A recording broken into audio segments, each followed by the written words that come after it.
해달의 이해하면 무서운 이야기. 우리는 모두 유리로 태어납니다.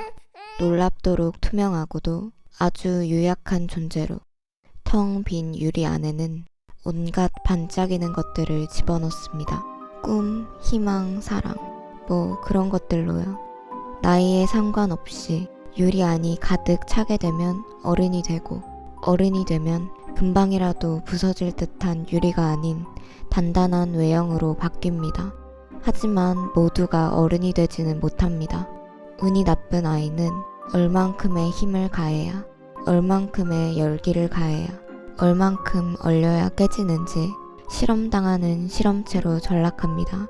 강도 높은 실험을 견디다 못해 끝내 깨져버린 유리 안으로는 매서운 바람이 끊임없이 몰아칩니다. 아이는 떨리는 손으로 가슴을 부여잡고 형태를 잃은 것들을 원래대로 돌려놓으려고 노력하지만 그것은 결코 쉬운 일이 아닙니다. 원래의 형태로 돌아오더라도 그릇으로서의 의미는 퇴색되어 무엇을 담든 줄줄 새버리기 때문입니다. 사람들은 깨진 유리 아이를 보며 수근거립니다. 어쩌다 저렇게 된 거지? 무슨 문제 있는 거 아니야? 저런 애랑 어울리면 안 돼. 저런 건 불량품이야. 아이는 뚫려버린 가슴이 너무 시리고 따끔거려 참아온 눈물을 터뜨리고 말았습니다. 유리가 깨진 것은 결코 아이의 잘못이 아니었습니다. 하지만 그럼에도 불구하고 또다시 찾아온 수치심과 고통은 오롯이 아이의 몫이었습니다. 깨진 곳을 멍하니 내려다보던 아이는 생각했습니다. 난 이제 내 안에 아무것도 담을 수 없어. 그러니 어른이 되는 건 꿈도 꿀 수 없겠지. 담을 수 없는 그릇이라면 차라리 없는 게 나아. 그냥 버려버리자. 난 잔업을 끝내고 녹초가 된 몸을 이끌고 마지막 지하철에 올라탔다. 돌아가면 편의점 도시락을 먹고 샤워를 한 후에 이불 속에 들어가 지겨운 내일을 기다리는 생활이 몇 달이나 반복되었다. 정말 미칠 것 같다. 이미 사람이 가득 찬 차량에 올라타 향수 냄새가 지독한 여자와 술 냄새 나는 아저씨 사이에 끼어 고역을 치른다. 이런 생활을 계속해봤자 무슨 의미가 있지? 전철 안에서 목소리가 들린다.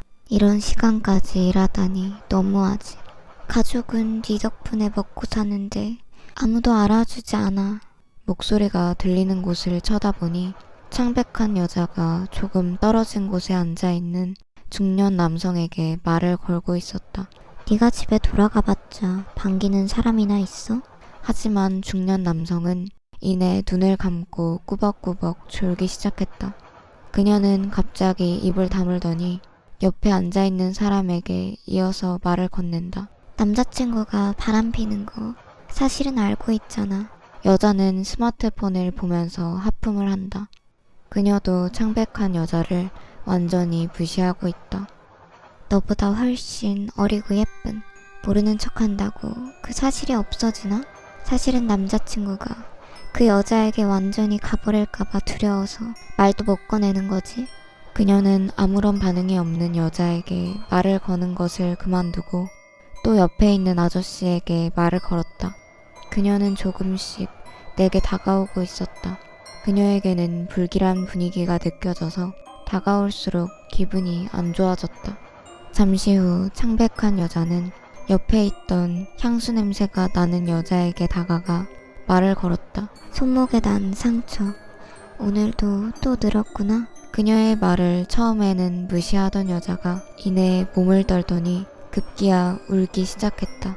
주변 사람들은 거의 다 자거나 음악을 듣고 있기에 조용히 우는 그녀를 보는 건 나뿐이었다. 울어도 아무도 도와주지 않아. 그녀는 고개를 끄덕였다. 창백한 여자의 목소리가 들리는 건 나와 그녀 둘뿐인 것 같다. 괴롭고 도망치고 싶겠지. 그냥 끝내고 싶지 않아? 이제 전부 놓아버려. 그럼 편해질 거야.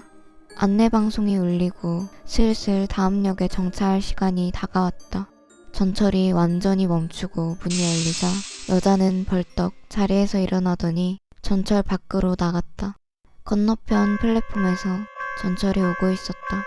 난 상상하고 싶지 않은 최악의 상황을 염려하며 그녀를 지켜봤다. 창백한 여자는 그녀 뒤에 천천히 다가가 그녀에게 속삭였다. 아무래도 틀린 것 같다. 나는 아무것도 하지 못하고 꼼짝없이 자리에 앉은 채로 그걸 지켜보는 수밖에 없었다. 내 자신이 미치도록 부끄러웠다. 전철이 다가온다. 마지막까지 주저하는 그녀의 등을 여자가 세게 밀쳤다. 그 순간 나는 지독한 현실을 애써 차단하려 눈을 꽉 감았다. 누군가 나에게 다가오는 소리가 들렸다. 좀처럼 만날 수 없는 네 딸. 그 아이는 이미 널 잊었을 거야. 이제 내 차례인가? 나는 눈을 더 꼭 감고 이를 악물었다. 첫 번째 이야기. 어른들의 욕심과 이기심으로 망가져버린 아이의 마음은 사랑도 희망도 그 어떤 것도 담지 못한 채 볼품없이 흘러내렸습니다. 아이는 남들과 다른 날카롭고 공허한 마음을 들고 다녔고 그로 인해 아이는 사람들에게 불량품 취급을 당했습니다. 이제 절대 어른이 될 수 없게 된 아이는 쓰임을 잃고 더 이상 쓸모없어져 버린 것을 자신의 손으로 완전히 깨트려 버렸습니다. 두 번째 이야기. 창백한 여자는 사람들의 귀에 끔찍한 현실의 문제들을 속삭여 모든 것을 끝내고 싶게 만드는 우울이었습니다. 마음이 건강하고 여유가 있는 사람들은 우울이 건네는 말들을 비교적 가볍게 넘길 수 있지만 각박한 현실에 지쳐가는 죽는 것보다 사는 게 더 두려운 사람들에게는 그들의 마음속 약한 구석을 파고들어 자리를 잡았고 점점 몸집을 키워 끝내 그들을 죽음으로 내몰았습니다.